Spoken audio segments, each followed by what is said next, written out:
nataka tuweze tuingie katika topic yetu. How a man, Adam, yes, how man, Adam, received the wrath of God.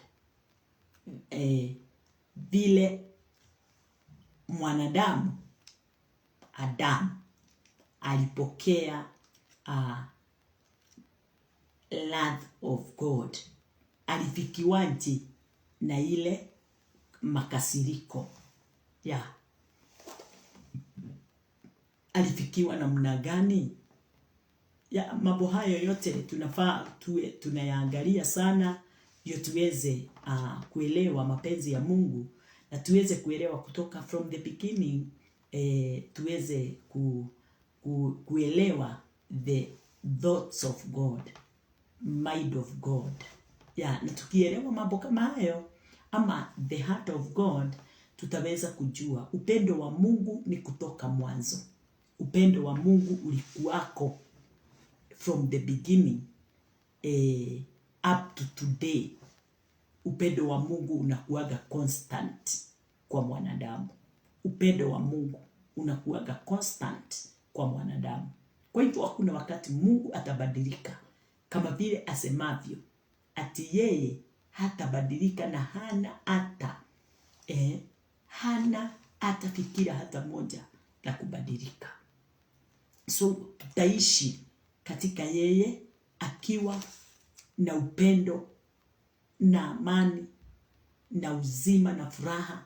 Yote yule ameingia katika uzima wake, hakuna wakati atamfukuza nje. Hiyo ndio moyo wa Mungu. Wewe umeshaingia katika ufalme wa Bwana, hakuna wakati Mungu atakufukuza nje. Nikiangalia hayo, nasikia tu kukaa na kuishi na kudumu katika mapenzi yake, ndio niwe kila wakati ninazungumzia neema ile iliyo katika neno lake.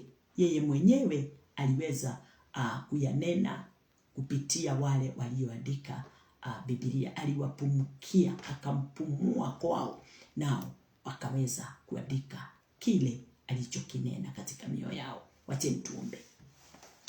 Bwana wetu Yesu Kristo, ninakushukuru na ninakuinua. Pokea sifa na utukufu. Umejaa utukufu na nguvu, na mamlaka yako Bwana Jehova Jireh ni ya utukufu kwa utukufu. Upendo wako ni mwingi Bwana, ya kwamba hakuna awezaye kubadilisha yale yaliyokuwa katika moyo wako kutoka mwanzo. Na kutoka mwanzo, mawazo yako Bwana Jehova Jireh yalikuwa mawazo mema, mawazo ya utukufu, mawazo iliyo na ushindi, mawazo iliyo na neema, mawazo iliyo na uhai, mawazo iliyo na pendo la ajabu kwa mwanadamu yule aliyekuamini. Asante ni kwa sababu huo upendo umetufanya sisi siku ya leo tukaweza kukaa katika amani. Ile amani hatuwezi ielezea vile ilivyo, kwa sababu ni ya ajabu. Utukufu wako Bwana na uzima wako Bwana sinanena ndani yetu. Pokea sifa Bwana wangu Yesu Kristo. Ni kwa sababu ulitutoa mbali kutufikisha mahali tumefika. Tumeona nguvu zako, mkono wako hodari, mapenzi yako Bwana wetu Yesu Kristo, kwa sababu unatupenda kwa upendo usio na mwisho.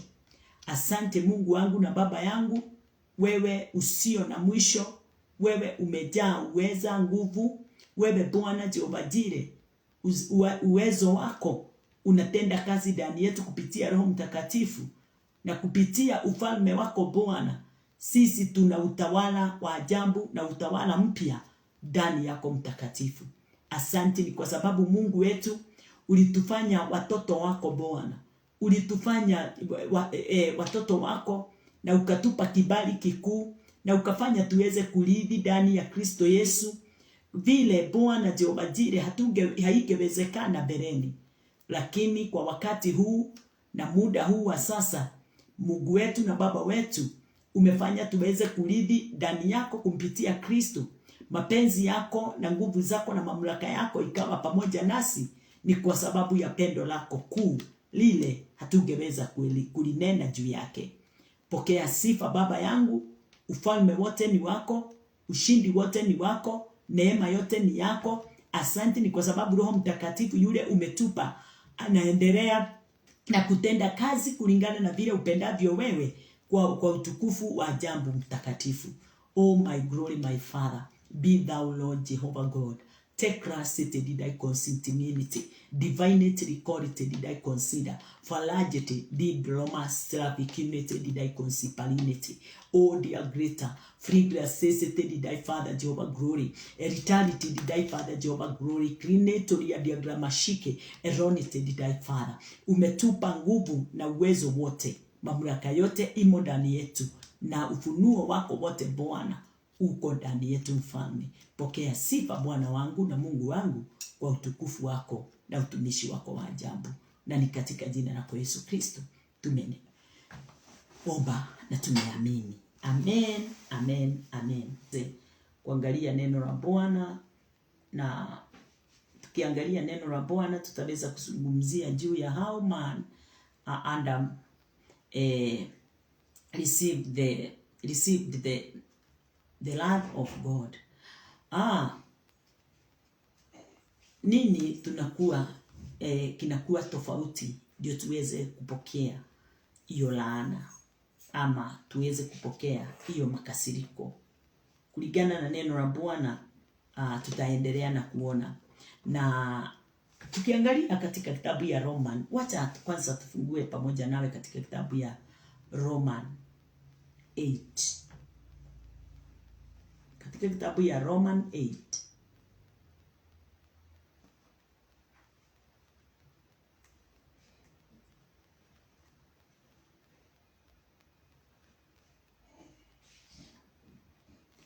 Roman 8 inasema, Roman 8:12, therefore brethren, we are debtors not to the flesh, to live after the flesh. Basi kama ni hivyo ndugu, tu wadeni, si wa mwili, tuishi kwa kufuata mambo ya mwili. Number 13, for if you live after the flesh, you shall die. But if you through the Spirit do mortify the deeds of the body, you shall live. Number 14, for as many as are led by the Spirit of God, they are the sons of God. Number 15, for you have not received the spirit of bondage again to fear, but you have received the spirit of adoption, whereby we cry, Abba Father. Bwana asifiwe. Kulingana na neno la Bwana linatuzungumzia na kutuhakikizia ya kwamba kutoka mwanzo sisi tuliumbwa na Bwana, na mapenzi yake ndio ilitendeka ama kufanyika katika maisha yetu, ndio sisi wote tuweze kuishi katika uhai, tuweze kuishi hai na tuweze kuishi katika pendo lake, tena tuweze kukaa katika ufalme wake kwa kutofuata maisha yetu ya mwilini.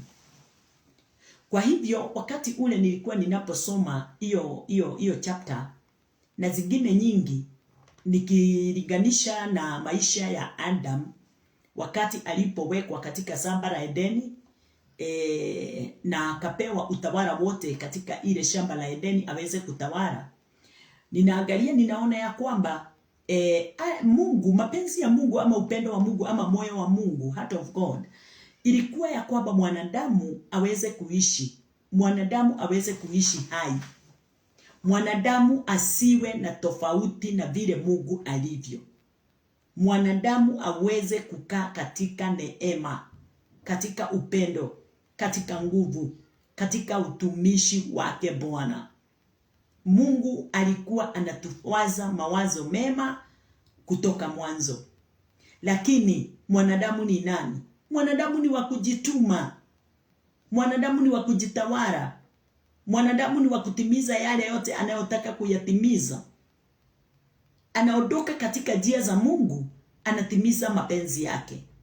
Na yale yote ninaona ya kwamba kwa sababu mimi ni mtu na ninaangalia, ninaona ya kwamba jambo lolote mwanadamu analolitimiza sio la kustukia, ni jambo limekuwa katika mawazo yake kwa muda fulani, na lile jambo ameliwaza akaliwazua mpaka wakati unafika wa kulitimiza. Sio ya kwamba Adam dhambi ilimfikia tu ghafla.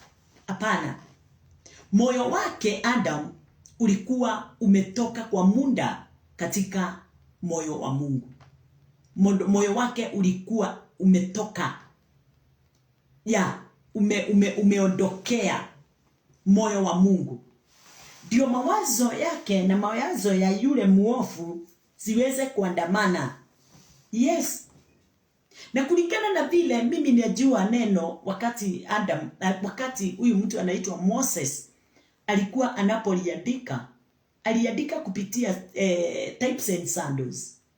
Kwa hivyo wakati ninapotumia types and shadows, ni kusema ya kwamba Adam sio tunda aliweza kula, ati tunda lile tunafikiria ati akachukua mchungwa akala ama embe akala. Hapana. Mawazo yake ndio ilizaa mazao hayo. Mawazo yake ilipokea tunda la uharibifu ndani yake. Mawazo yake ikawa imekomeshwa na tabia ya ulimwengu ya wanadamu, kwa sababu aliondokea mazungumzo yake pamoja na Mungu, akaweza kutumia akili zake, nazo akili zake zikaleta mwanguko. Kwa hivyo mwanadamu kutoka mwanzo, Adam ndio alitengeneza njia, alitengeneza nafasi ya kutoka kwa Bwana, kwa Mungu, kupitia mawazo yake, kwa sababu ya kufuata mambo yale yaliyokuwa mbele zake, isiyo na msingi wa mwelekeo wa Mungu. Hivyo ni kusema ya kwamba wakati hata sisi tuko katika ulimwengu tulio ndani yake, wakati mawazo yetu inakumbatwa na live ya ulimwengu, ama tunatilia maanani sana mambo ya ulimwengu ndani yetu, kile tunafanya ni mawazo yetu tunabadilisha, inatoka kwa Mungu, inaingia katika maisha yetu, na wakati inaoingia katika maisha yetu inagandamisha maisha ya mwanadamu, na ile maisha ya mwanadamu inakuwa inakuwa paralyzed. Ama akili za Mungu katika mwanadamu zinakuwa paralyzed. Na wakati zinakuwa paralyzed, unakuta sasa unaelekea kulingana na ile hali iliyo katika wakati huo. Hii ni kitu moja ninaangalianga sana, hata wakati nimefurahi sana, ama wakati nimekasirika sana, wakati sina amani, wakati nina amani kupindukia, ninaangalia sana nisinje nikafika katika kipimo ya kwamba ile amani ama ile furaha nimekuwa nayo imeniondoa katika mapenzi ya Bwana.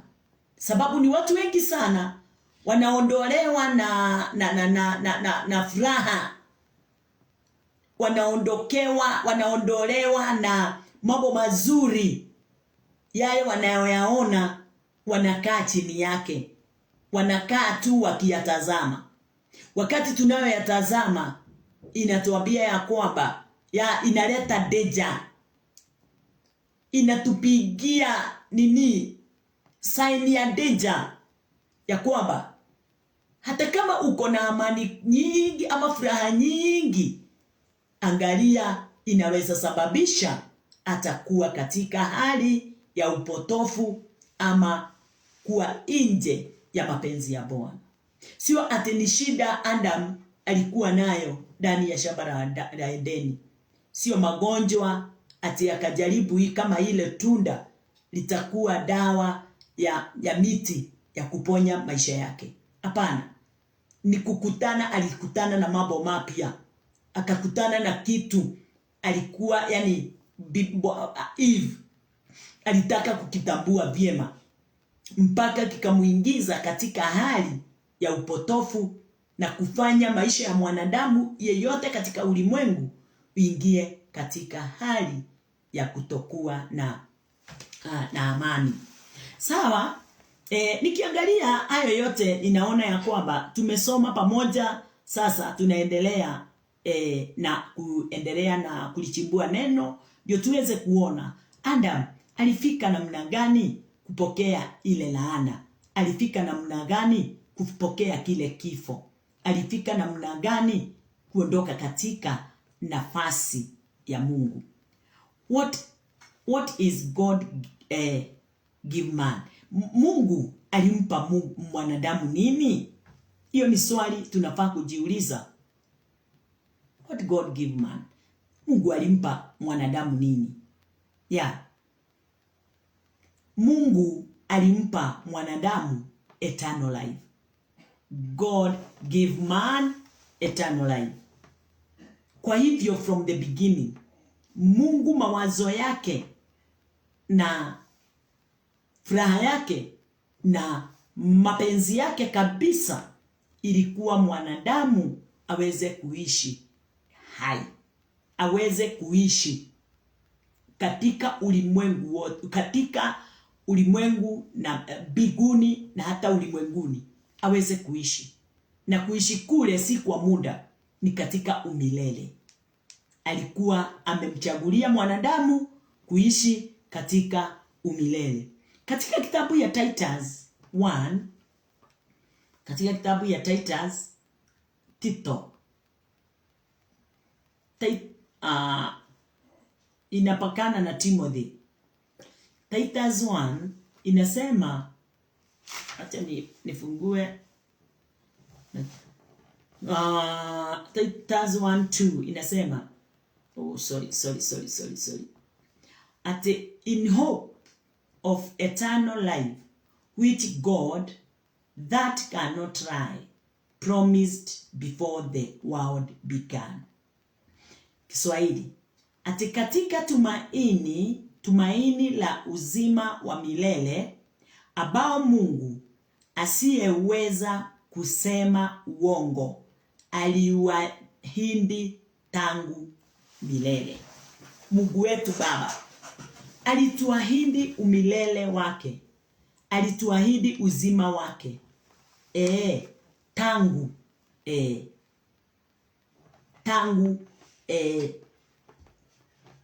tangu umilele. Bwana asifiwe. Kwa hivyo sio leo tumepewa ama tunapokea umilele. Before the foundation, Mungu alifikiria juu ya eternal life, juu ya mwanadamu. Kwa hivyo hata wakati ule Mungu alipokuwa anaumba ulimwengu, alikuwa anajua ya kwamba kile anachopeana na yule anayeumba anataka aishi katika umilele kama vile yeye alivyokuwa katika umilele wake. Bwana asifiwe. Sababu hata kabla ulimwengu haujaumbwa, Mungu alikuwako. Hata kabla biguni na hata ulimwenguni hasijaumbwa, Mungu alikuwako. Bwana asifiwe. Kwa sababu Mungu hatembei yani haperekani na time. Sisi ndio tumekuja katika wakati wakati. Sisi ndio tunaishi katika wakati. Na kila jambo sisi tunakifanya katika wakati. Lakini Mungu yeye hatawaliwi na wakati. Mungu yeye ni wa nje ya wakati. Yes, Mungu ni wa nje ya wakati. Kwa Mungu hakuna time, hakuna minute, hakuna second, hakuna day, hakuna years. Bwana asifiwe. Hakuna night. Bwana asifiwe. Kwa hivyo katika Bwana yeye anaishi nje ya time. But mwanadamu ni lazima aishi ndani ya time. Time fulani. Ndio unaona hata tunasema nilizaliwa wakati fulani. Ndio tuweze kufuna, tunafuna wakati fulani.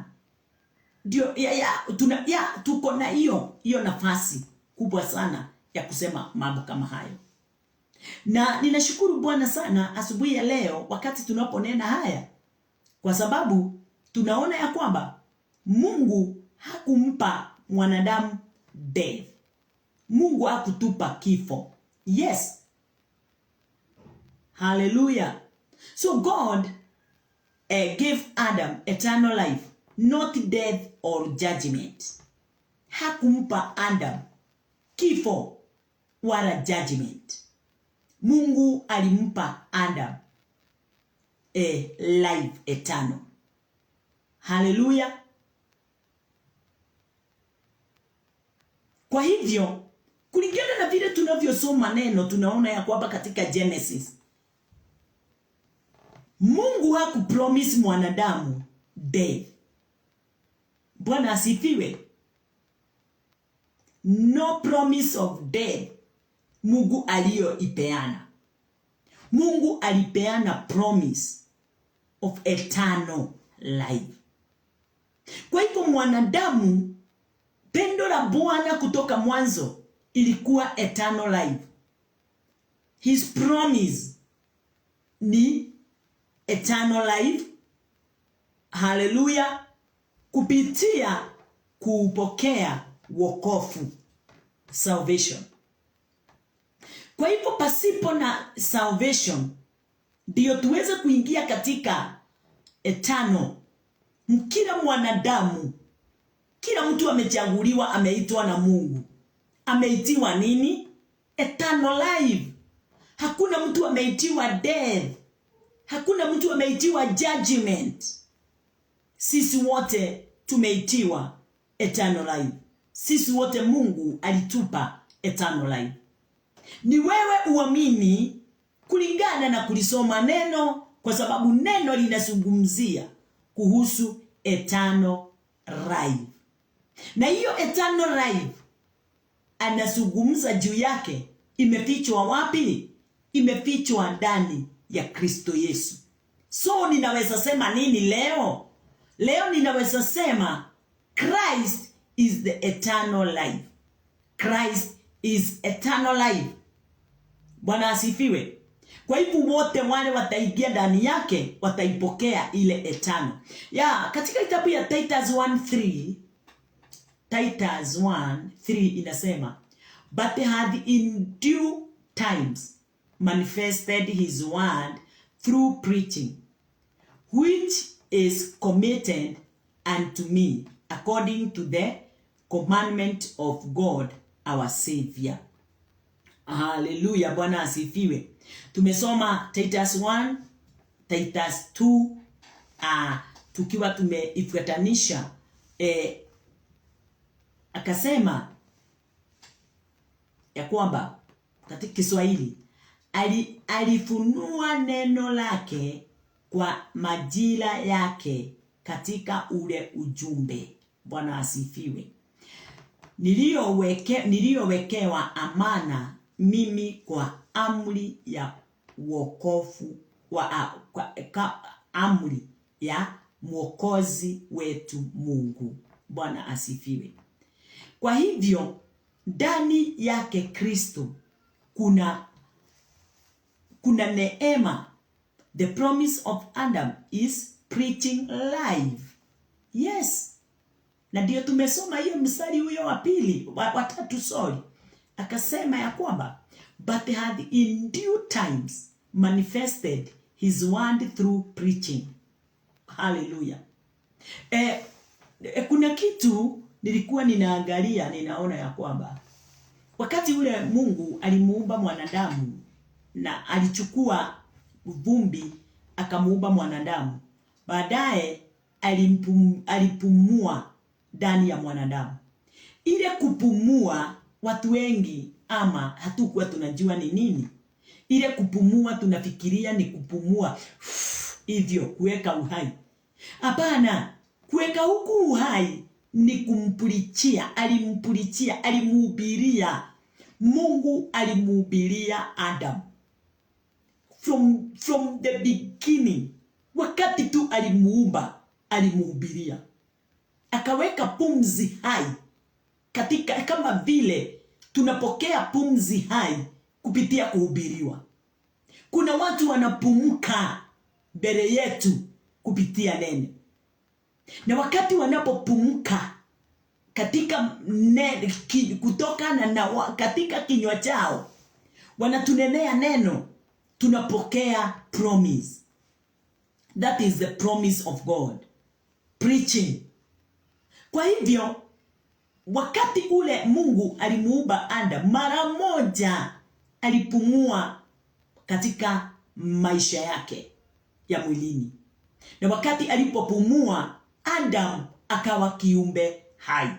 Kupumua kule nimekuambia na nitarudia tena, si kupumua kwa kupulizia hewa, ni kupumua kwa kuweka neno ndani ya moyo wake.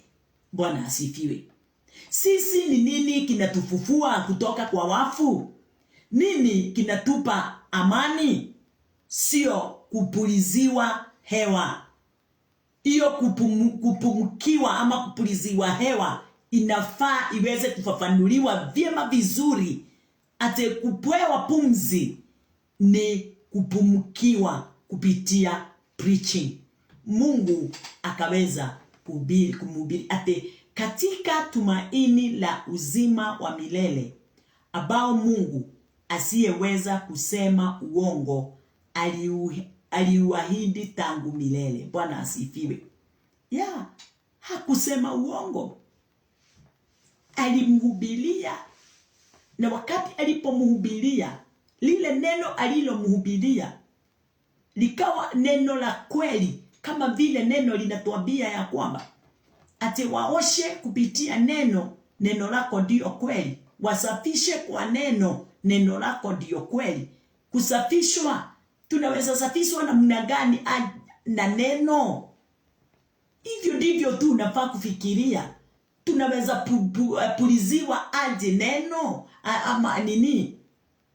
Ule uzima ni njia moja tu, ni kuoshwa, kupumukiwa, ni kuhubiriwa.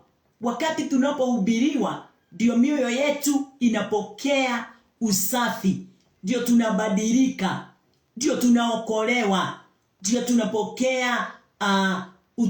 tunapokea injili ya kweli. Sio kwa matendo ya mwanadamu, sio kuchukua karai, kwa sababu tunasikia Yesu aliwaosha miguu. Kuwaosha kule ni kuwahubiria tu. Haleluya. Na wakati alipowaosha, aliwaambia, na nyinyi enendeni mkawaoshe kama vile nimemuosha. Tungekuwa kila mahali tunaenda nyumba kwa nyumba kuosha watu kama ni kuosha. Lakini tulitumwa nyumba kwa nyumba, ufalme kwa ufalme, tukahubiri injili. Na yeyote yule ataikubali, ataokolewa, atakuwa msafi, yani atabadilishwa, atafanana na Kristo, kwa sababu lengo la Baba ni sisi wote tuweze kufanana na yeye aliyemtuma hapa ulimwenguni. Tukaona ya kuwa katika kitabu John 17:3 inasema, and this is life eternal. Dikerelia, sikiliza vizuri. And this is life eternal, that they might know thee, the only true God, and Jesus Christ, whom thou hast sent.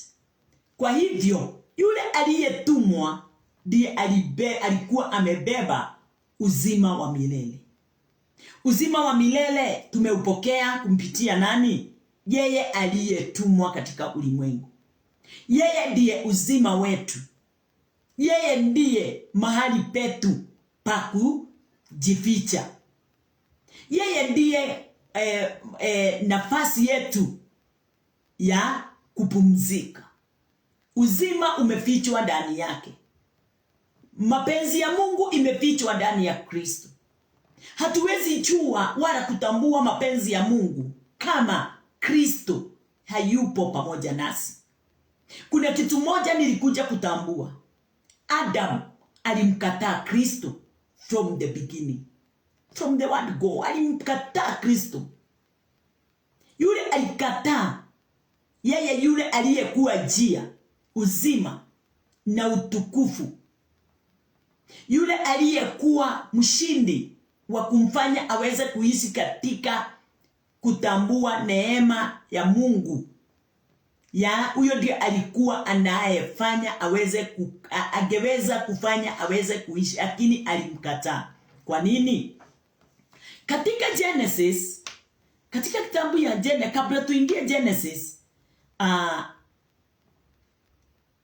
kuna mstari ningetaka tuweze kuangalia, mstari wa Roman, katika kitabu ya Roman. Wacha tuone Roman 3. Roman 3:23 inatuambiaje? Hata kama kuna mahali pengine nitairudia. Roman 3:23 inasema, for all have sinned and come short of the glory of God. Kwa sababu wote wamefanya dhambi na kupungukiwa na utukufu wa Mungu. Kwa nini? Kwa sababu ya yule mmoja. Nani? Adam. Wakati gani? Wakati wa Genesis 3. Wakati alipowekwa katika shamba la Edeni katika Genesis 2. Akaumbwa katika Genesis 2. Akawekwa katika shamba la Edeni Genesis 2. Genesis 3, nyoka katika Edeni. Nyoka, ibilisi, Setani akaingia ndani ya serpent. Na wakati alipoingia, akaanza kuongea nao. Na wakati alipoongea na Eve, waliweza kukula lile tunda. Na hapo ndipo niko katika Genesis 2. Wacha tuangalie pamoja nawe. Katika Genesis 2:9 inasema aje? Inasema, and out of the ground made the Lord God to grow every tree that is pleasant to the sight and good for food, the tree of life also in the midst of the garden, and the tree of knowledge of good and evil. Bwana asifiwe. Kuna miti miwili pale ninatazama, ninaiona. Neno linasema ya kwamba in the midst of the garden, Mungu akaweka mti wa uzima, tree of life. Mapenzi ya Mungu ilikuwa aje? Ilikuwa Adam atumie ule mti wa uzima, sababu ule mti wa uzima ndio ulikuwa na uhai ndani yake. Ule mti wa uzima ndio ulikuwa uhai. Bwana asifiwe. Na wakati ule Adam alikataa kula ule mti wa uzima, alikula mti gani? And the tree of knowledge of good and evil. Alikula mti gani? Mti wa ujuzi wa mema na mabaya. Mti ule uletao kifo. Tudalile liletao kifo. Tudalile liletao makasiriko. Tudalile liletao hali ya utumwa, wrath of God, to be absent of God. Yani lile tunda la ujuzi wa mema na mabaya linafanya mambo mengi sana, lilifanya mambo mengi sana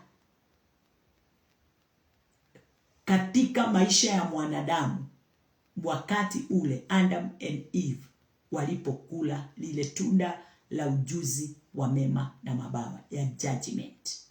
Na nimemwambia pale juu ya kwamba Mungu hakumpa mwanadamu death or judgment. Mungu alimpa hadharani mwanadamu life. Na alimwambia mwanadamu katika kitabu ya Genesis 2:17. Genesis 2:17 alimwambia vizuri sana, nitaisoma. Alimwambia but of the tree of the knowledge of good and evil thou shalt not eat of it, for in the day that thou eatest thereof thou shalt surely die. Wakati utakapokula hiyo tunda la ujuzi wa mema na mabaya, mti wa ujuzi wa mema na mabaya, kwa uhakika mwanadamu utatokomea, utakufa. Haleluya. Hiyo ni kusema ya kwamba wakati ule Adam, hata kama Mungu alimpumukia na mnangani, alimpa pumzi na mnangani, Adam hakutiria maanani kutokana na ile pumzi ya uhai alipewa na Mungu. Kwa nini nimesema hivyo? Hata tukiangalia siku ya leo, watu ni wengi sana wako makanisani. Watu ni wengi sana. Unajua hata Eden ni church. Watu ni wengi sana wako makanisani, lakini hata neno lihubiriwe na muda gani, hawalipokei kwa moyo. Wanalipokea tu katika mawazo yao na katika mwili. Wanalichukulia tu kikawaida. Halifanyi kazi mioyoni mwao. Haliwaongozi katika uzima na katika uhai. Bwana asifiwe. Wanakaa na neno ndani yao katika maisha yao ya mwilini. Na tunaona ya kwamba yeyote yule aishie katika maisha ya mwilini, ufalme huu ni wa mwilini tu. Na yale yote atakayoyatenda ni ya mwilini tu. Yale yote atakayoyawaza ni ya mwilini tu. So hakuna wakati atakuwa akiyawaza yaliyo ya Mungu. Ufalme huu tulio ndani yake uko na mambo mawili tunafaa kuyaangalia sana. Ndani ya ufalme tulio ndani yake hapa ulimwenguni kuna kifo na kuna uzima. Mtu anaitwa Musa akawaambia wana wa Israeli wakati walipokuwa katika njia, katika nyika, akawaambia nitawapa vitu mbili. Haleluya. Nimewapa vitu mbili, uzima na laana. Curse or blessings. Bwana asifiwe. Na lakini akawaambia, nimempa uzima na kifo, lakini haleluya, chagueni uzima. Chagueni uzima. Akawaeleza kile wanafaa. So hakuwaachia death and life ati waachwe wakifanya mtihani ama wakifikiria. Aliwaambia, lakini please na muomba, chagueni uzima. Wakati Mungu alipanda ile miti aina 3 katika shamba la Edeni, mti wa kwanza ni ule mzuri na mwema ukionekana wa kutoka chakula. Ule ulikuwa umesuguka Eden yote. Katikati ya ile miti kulikuwa na mti wa uzima, na kando yake kulikuwa na mti wa ujuzi wa mema na mabaya. Lakini Mungu hakuwaambia ate hii miti miwili wa uzima na wa ujuzi chagueni mmoja. Alimuelezea vyema, lakini mti wa ujuzi wa mema na mabaya msile, sababu kwa uhakika wakati utakaokula utakufa. Bwana asifiwe. Alihubiriwa vyema katika Edeni na Mungu. Alielezewa vyema. Unajua watu hawaoni kuhubiri. Mungu alimuhubiria wakati alikuwa anamwambia, ule mti mnafaa kula ni wa uzima, ule mti mnafaa kula ni ule wa chakula na huu wa uzima, lakini wa ujuzi wa mema na mabaya msile. Hiyo ni kuhubiri. Hata sasa ina kuhubiria. Na ndio unajua anaye Musa akawaambia wana wa Israeli, nimemwachia kifo na uzima, lakini chagueni uzima.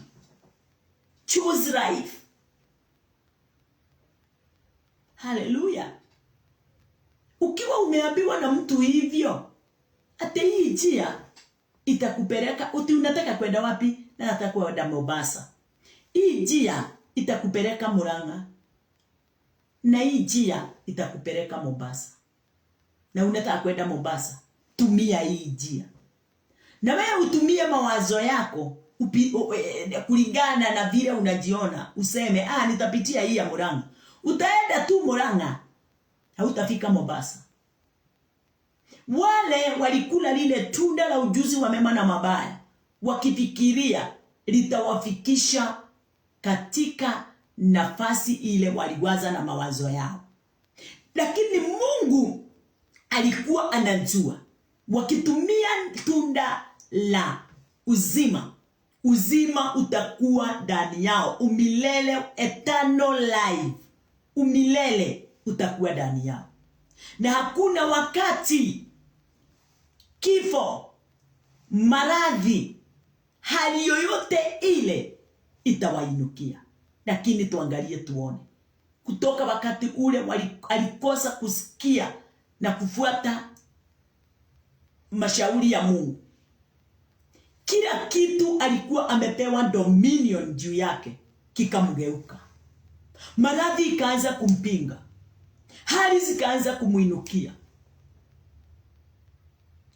umaskini ukaanza kumpiga.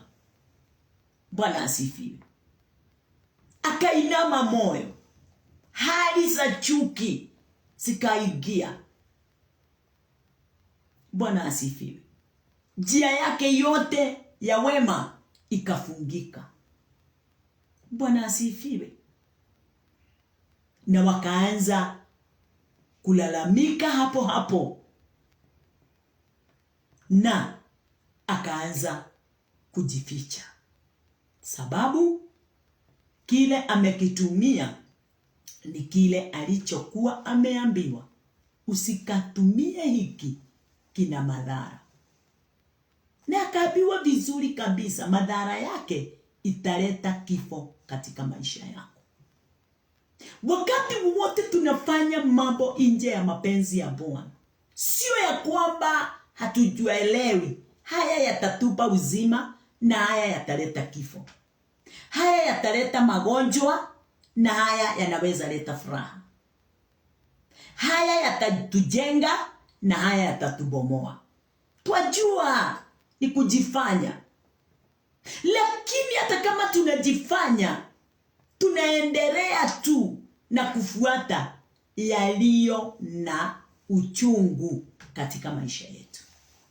Hata kama tumeambiwa, tunayafuata tu yale tunasikia ndio iko na mchemko na mshangao mwema ndani yetu. Bwana asifiwe. Adam and Eve walimfikisha mwanadamu hapo. Kulingana na vile tumesoma, wote wakafanya nini? Katika hiyo Roman 3:23 ikatuleta katika nafasi ya for all have sinned and come short of the glory of God. Sisi wote tukafanyika kuwa wenye dhambi, na si kwa sisi, ni kwa yeye. Nani? Adamu. Kwa sababu gani? Alidisobey. Alikaa nje. Alichagua kukaa nje, absence of God. Alidisobey mapenzi ya Mungu, akafanya mwanadamu aweze kupungukiwa na wema wa Bwana. Wema wa Bwana ukaondoka. Mwanadamu akaingia katika kifo. Mwanadamu akaingia katika maradhi. Mwanadamu akaingia katika uchofu. Mwanadamu akaingia katika hali ya kuuana. Bwana asifiwe. Tukaingia katika hali yoyote. Wanyama wakaanza kumtesa mwanadamu. Yes. Mvua ikaanza kutoka juu, inanyesha kutoka juu. Na wajua ya kwamba kutoka mwanzo hakukuwa na mvua ya kutoka juu. Kulikuwa na mvua ile ilikuwa inafanya mchanga uweze kuroa maji. Mvua ilikuwa inatoka na chini ikifanya mchanga uweze kuwa na unyevu. Yes. Hali zikabadilika kabisa kwa sababu kuna mtu mmoja alidisobey. Aliingia, alifika katika absence. Alijichagulia kuwa absence of God. Akakinai kile Bwana aliyokuwa amempa. Akakikinai. Bwana asifiwe. Na kutoka hapo akamuondokea Bwana kwa kujificha, kwa aibu, kusononeka, kuisha, kutokuwa na ufahamu, kushindwa atafanya nini, malalamiko mengi, mateso mengi, kutokuwa na nguvu. Utukufu ulikuwa umemfunika ukaondoka. Wakaanza kujiona wakiwa uchi. Kwa nini? Kwa sababu ya kujichagulia njia zao, wakakataa njia ya Mungu. Hivyo ndivyo siku ya leo kanisa ilivyo. Kanisa siku ya leo, hata kama imejaa watu maelfu, lakini naweza uliza, kutoka mwanzo Mungu alitaka mwanadamu afanye nini? Mungu hakutuleta ulimwenguni tutajirike na utajiri ule tunaoufuata siku zote. Mungu hakutuleta ulimwenguni tuweze kufanya kazi, biashara kubwa na kufanya yale mengine yote tunayoyafanya, ama tuwe wasirika wema.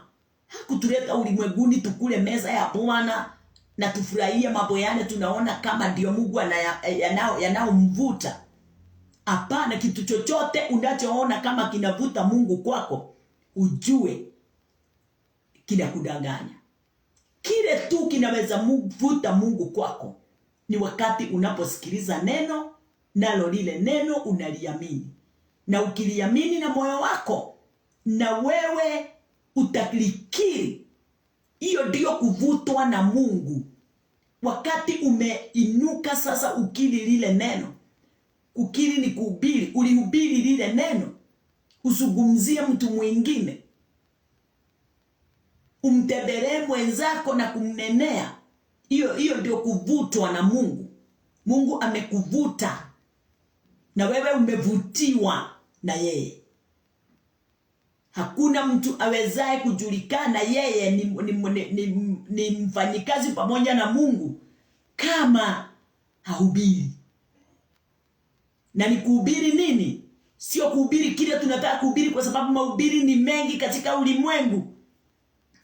Ni kuhubiri juu ya kazi ya Kristo Yesu, kufa, kuzikwa na kufufuka kwake, na kufanya mwanadamu yeyote yule aweze kupokea uzima wa milele kwa kusikia neno lake, kuliamini neno lake na kulikiri neno lake mbele ya watu, kunena ufalme wa Mungu kupitia Christ. Sababu Bible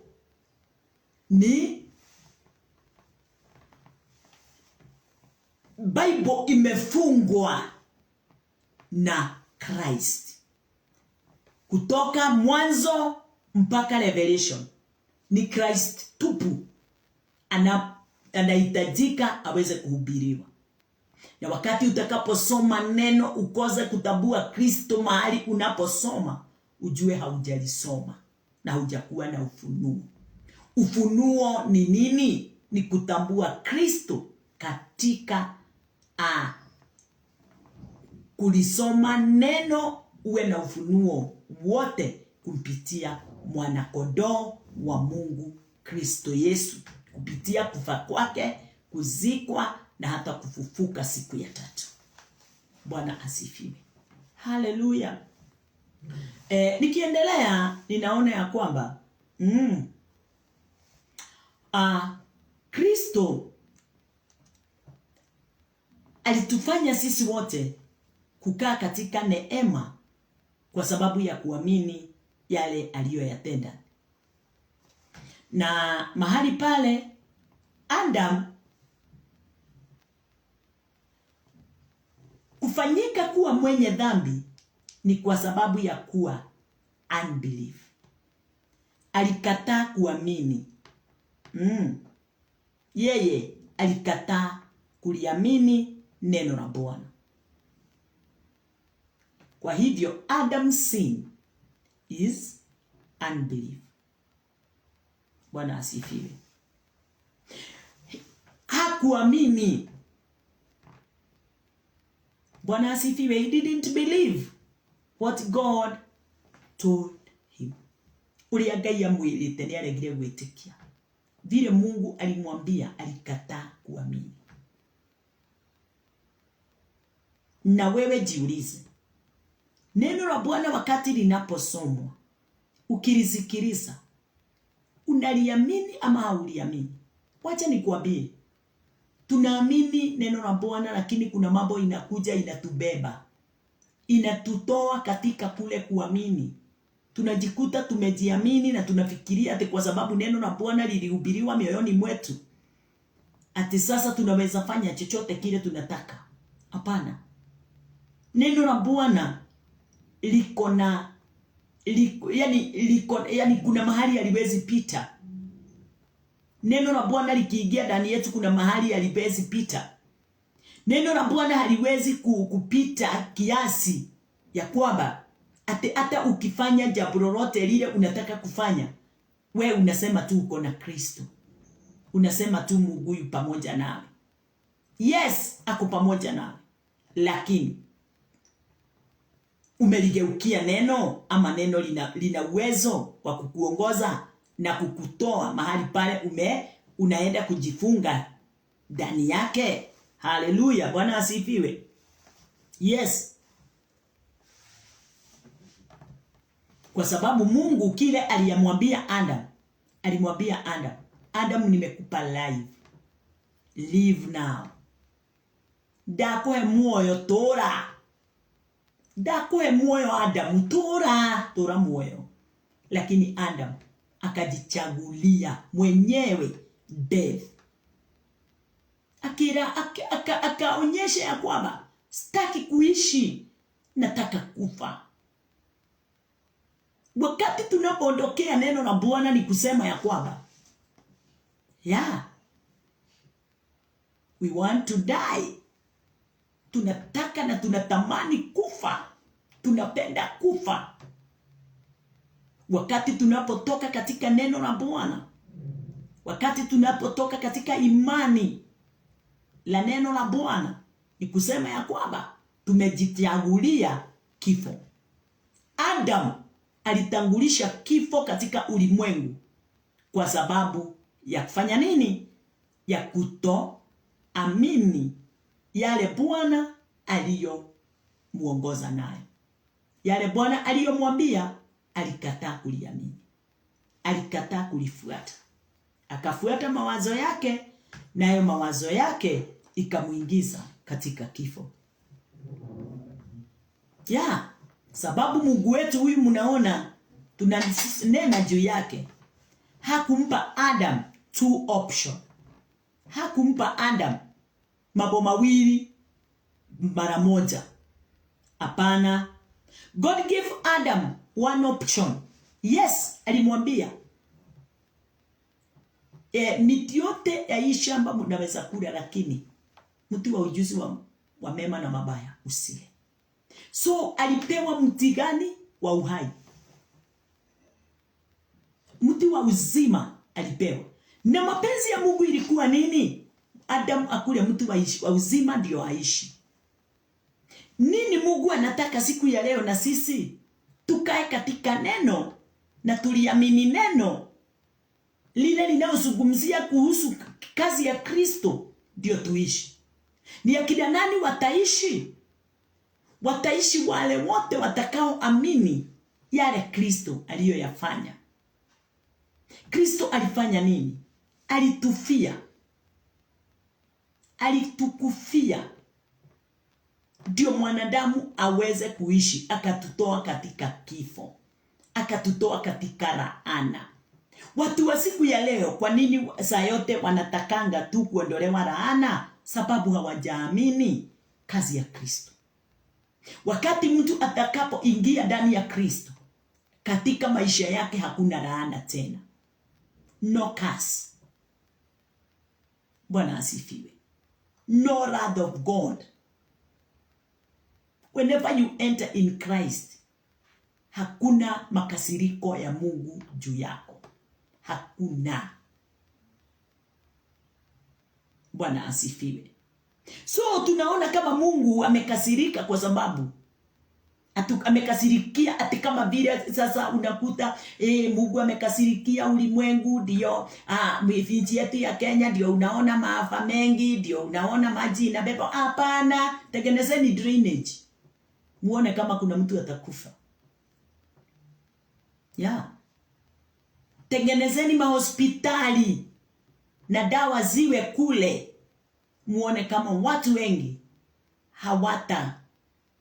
hawatatibiwa na wakunywe ile dawa inayohitajika, na tuwe na madaktari wale wamesomea kile wanaotibu. Sio mtu wa kuchukuliwa hivi anawekwa mahali atatibu watu. Atawatibu namna gani na hajasoma? Bwana asifiwe. Twajiletea maafa. Haleluya. Mambo mengi ni sisi tunajiletea.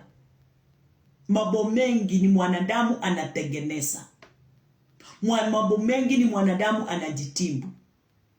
Na katika kujitimbu kwake anakosea tu kwa jambo kamoja.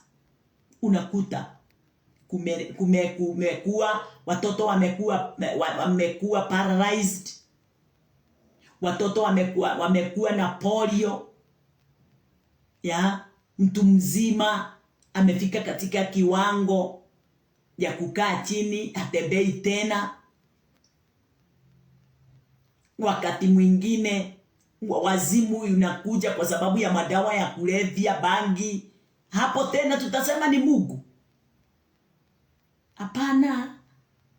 Tamaa inavunja na inatuvunjia manyumba. Tamaa inatuvunja na inatuvunjia manyumba, inatuvunjia makanisa, inatuvunjia uhusiano mwema. Bwana asifiwe. Hali yoyote inayoinuka kupita kiasi yaleta madhara.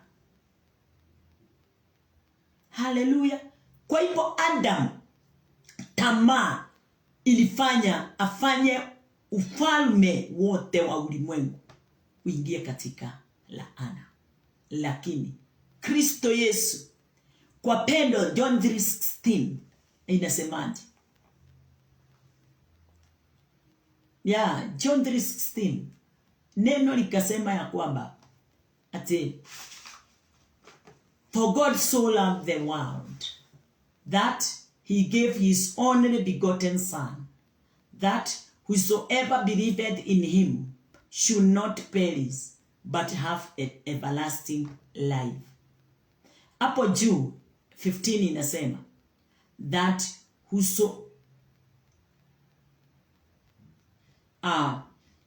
whosoever believeth in him should not perish but have eternal life. Hiyo ni John 3:16. 15 and 16. Kiswahili ya 15 inasema, ili kila mtu aminie awe na uzima wa milele katika yeye. Katika yeye ni nani? Katika yeye ni Christ. Tuwe na uzima wa milele katika Kristo. Na tunakuwa na uzima wa milele katika Kristo namna gani? Kwa sababu ya vile Mungu wetu aliupenda ulimwengu, alimtoa mwanae wa pekee kwa yeyote atakaye muamini, should not perish but have everlasting life. Bwana asifiwe. Kwa nini? 17. For God sent not his Son into the world to condemn the world, but that the world through him might be saved. Mungu akumtuma mwanadamu Kristo akuje akodem mwanadamu. Hapana. Alimtuma ndiye alete uzima, tena uzima tele kwetu sisi wote tulio katika ulimwengu. Bwana asifiwe. Haleluya. Mungu alimpa Adam life, not good and evil. Not good and evil. Alimpa life. Kile alimwambia ondokeni good and evil, hiyo alimwambia ondokeni, lakini alimpa life. Umepewa life. Umepewa life. Sasa from there ni wewe uchoose what you would like. Bwana asifiwe. What you like, choose. Ni wewe utachagua. Hallelujah. So tukiangalia neno la Bwana, kwa sababu ya yale Mungu aliweza kutupa promise, na hiyo promise ikawa ni eternal life, na tukawa hakuna kifo, Mungu aliweza kumpa Adam, alimpa life. Sasa life ndio inabubujisha preaching. Na kupreach huku ni nini? Tuna preach life. Sababu mtu yeyote yule aliye na life ndani yake atahubiri life. Lakini yeyote yule aliye na death, hata wakati atasema nitahubiri, atahubiri tu death. Na ndio unaona makanisa mengi, badala ya watu waweze kutambua, watumishi wa Bwana waweze kutambua, law of Moses bring death. Bwana asifiwe. Law of Moses brought death in the world. Ilileta kifo ulimwenguni. Saa hii wakati tunapofundisha makanisani juu ya hiyo law of Moses na kuwakanyangisha kulingana na vile tunaona pasipo na ufunuo mpya, tunaua watu, tunaua makanisa. Na ndio sasa kilio kingi kinanena kuhusu makanisa. Ndio watu wengi wanauana makanisani, sababu kile kinazungumzwa na kile kinafundishwa ndani ya makanisa ni kifo. Neno linatuambia kinagaubaga ya kwamba ati kile sheria ilikuja ulimwenguni, na ile kazi sheria ililetwa iweze kuyatimiza ilishindwa. Na wakati iliposhindwa, Mungu akatuma mwanae Kristo Yesu, sababu Moses ameshindwa, Yesu aweze kusimama kwenye mwanya. Tena neno likasema Musa alikuja na kifo, naye Kristo akakuja na uzima. Ati maandiko yale yalikuwa yameandikwa katika mawe, yalizungumzia juu ya kifo. Na hiyo ndio watu wanapewa makanisani. Kwa nini watu wasiuane? Kwa nini watu wasione kama kanisa si kitu, wokovu si kitu? Ya? Kwa nini watu wasiwe na uoga wa Mungu? Sababu kile wanapewa kifo. Kifo ndio kinazungumza. Ndio unaona hata Waislamu tusiwalaumu, ni kile wanasoma barua ya Musa. Na kwa sababu hiyo ndio wametilia maanani, imejaa kifo. Jicho lichoke jicho, kufa na watu wengi ndio uweze kuonekana wewe ni Bwana, wewe ni shujaa, sababu ni sheria.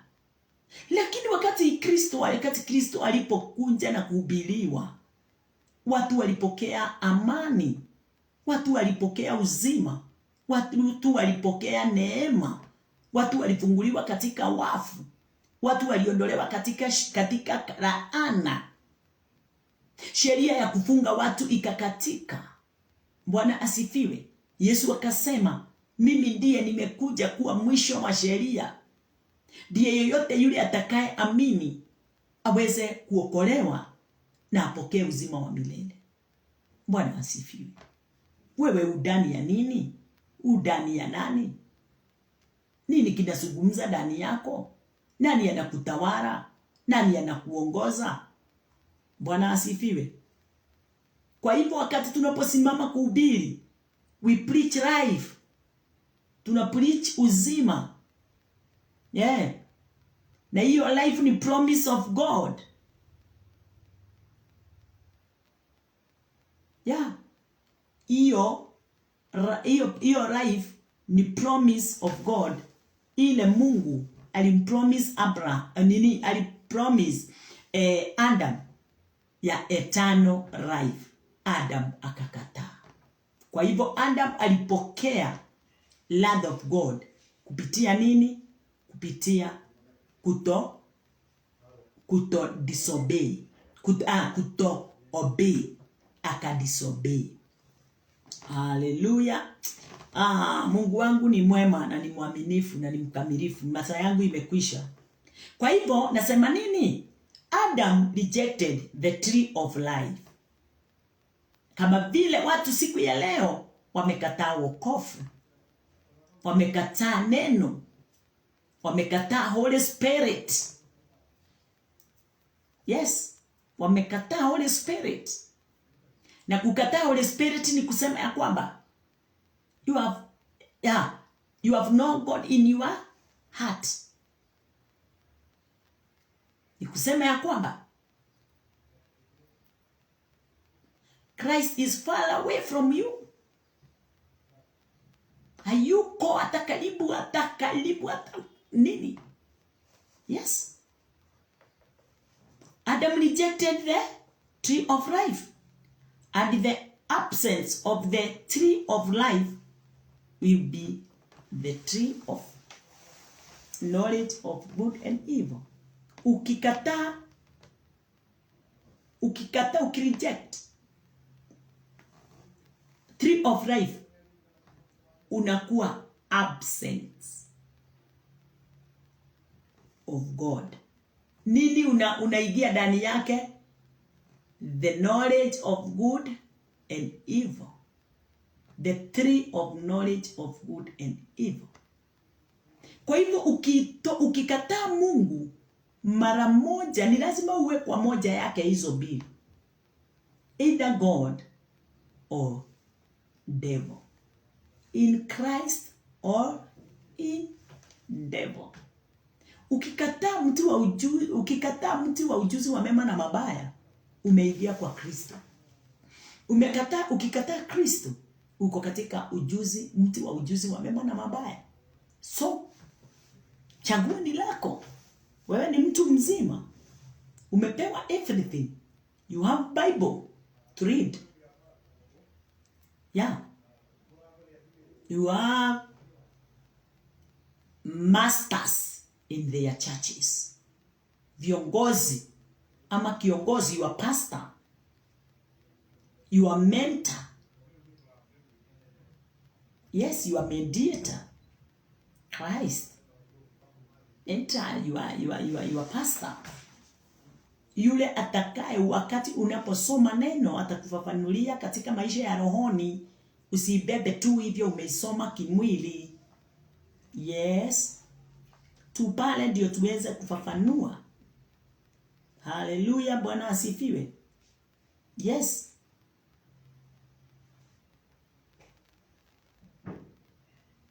Kwa hivyo tree of good and evil, hiyo ni kuwa absent. Absence ni kuwa nje ya mapenzi ya Bwana. Lakini tree of life ni kuwa ndani ya mapenzi ya Bwana. Lakini mtu anaitwa Adam alikataa. Hapo ndipo tuko. Na hapo ndipo kilio cha watu wengi kiko. Mtu anajiuliza, kwa nini hata nikiomba Mungu anisikii? Kwa nini haya na yale mengine? Kwa nini sibarikiwi? Sababu haujafundishwa neno. Umefundishwa tu sheria. Na sasa unajaribu kufuata sheria, nayo sheria inakukataa. Sababu Biblia inasema ya kwamba sheria inakufikisha kwa Christ. Sheria ni mwalimu, ni gari ya kukubeba. Na ikifika kwa Kristo hivi, inakuweka chini, inarudi. So wewe uko katika sheria. Wewe unazungumzia sheria. Wewe unahubiri sheria ya Musa. Wewe unahubiri neno pasipo na ufunuo. Haujafika kwa Kristo hata kama unahubiri. Haujatambua Kristo hata kama unahubiri. Hauna Roho Mtakatifu ndani yako hata kama unahubiri. Hata kama unaongea na lugha. Lugha ni ya aina mbili. Speaking in tongues, 2 types. Kwa hivyo unaweza zungumza lugha ukiwa nje ya mapenzi ya Mungu, na unaweza zungumza na lugha ukiwa ndani ya mapenzi ya Mungu. Kwa hivyo hiyo haitaleta ati watu wajue wewe ni mwana wa Mungu. Kuwa mwana wa Mungu ni kuwa ndani. Ni kuwa ndani ya ni kukubali na kukubali kuongozwa na kukubali kuyatimiza mapenzi ya Bwana kulingana na vile alivyonena. Adamu akakataa, akawa nje ya mapenzi ya Bwana. Wale waliokuwa nje wakati wa Noa walikwisha, walimalizwa na maji. Wale waliokuwa ndani, hata kama merikebu ilikuwa inakuwa toasted here and there kulingana na neno, walitokea katika ile merikebu wakiwa na ushindi mkuu na neema ya ajabu. Nakupenda sana na ninashukuru Bwana asubuhi ya leo mpaka mahali tumefika. Hiyo ni part 1. Kesho tutaangalia part 2. Na ninamshukuru Bwana kwa sababu ya hii neema ya ajabu ametukirimia mimi na wewe tuweze kulisikia neno lile lilio na utamu na uzima na ukweli ndani yake. So, nashukuru Bwana. Nataka tuombe ndio tuweze kuingia katika kazi zingine zile zilizo mbele yetu. Ukienda katika kazi yako, kazi ya mikono yako, mahali popote umeajiriwa, mahali popote unapofanyia kazi, kwako kwa nyumba, iwe ni ya internet, kazi ya internet, iwe ni kazi ya kujiajiri, iwe ni kazi ya kuandikwa na matajiri wale wamemwandika, iwe ni kazi yako ya kujiwekea.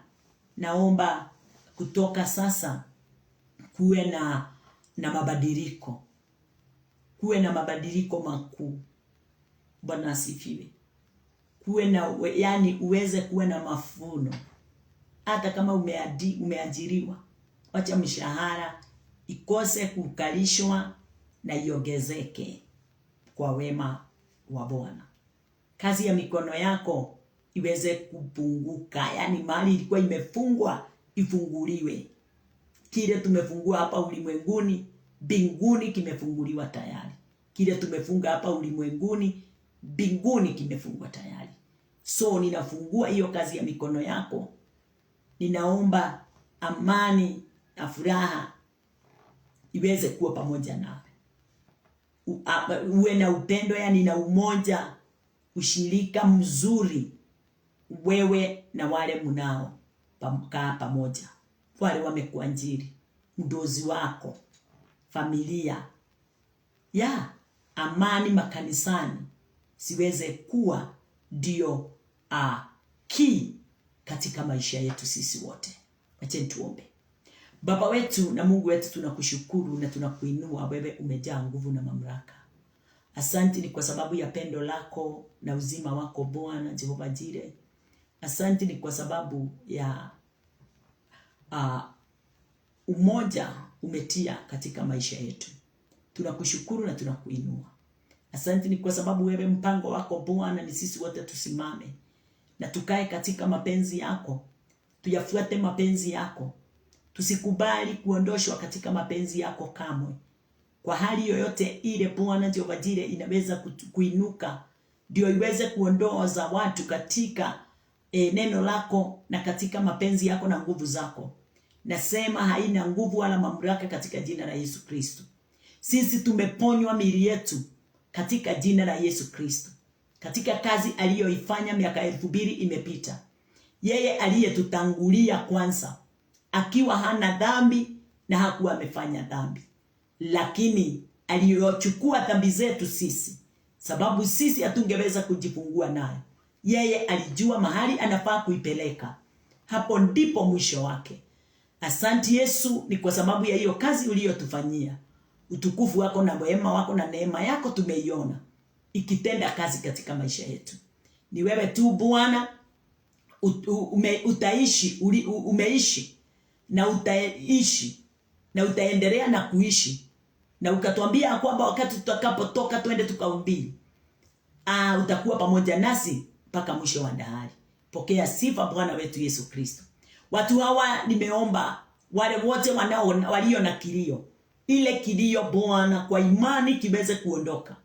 Wale walio na mateso na shinda, matatizo, wale wanalia familia, wale wanalia makanisa, wale wanalia nchi, wale wanalia magonjwa, wale wanalia kufinyiliwa, wale wanalia kunyang'anywa, kupokonywa, wote ninawaombea.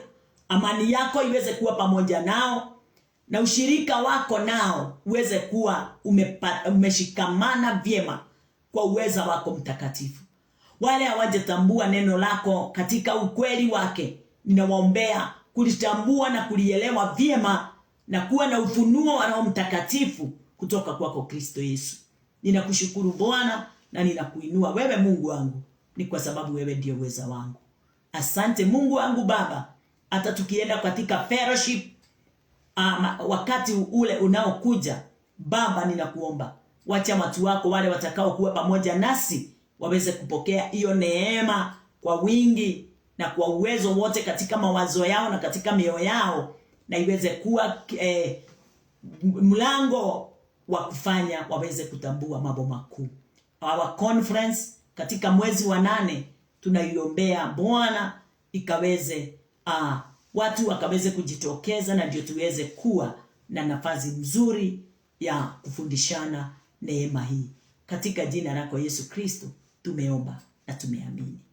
Amen, amen, amen. Namkaribisha nyinyi wote katika mkutano wetu wa conference mwezi wa 8, na ninajua tutakuwa pamoja kwa uwezo wake Mungu wetu.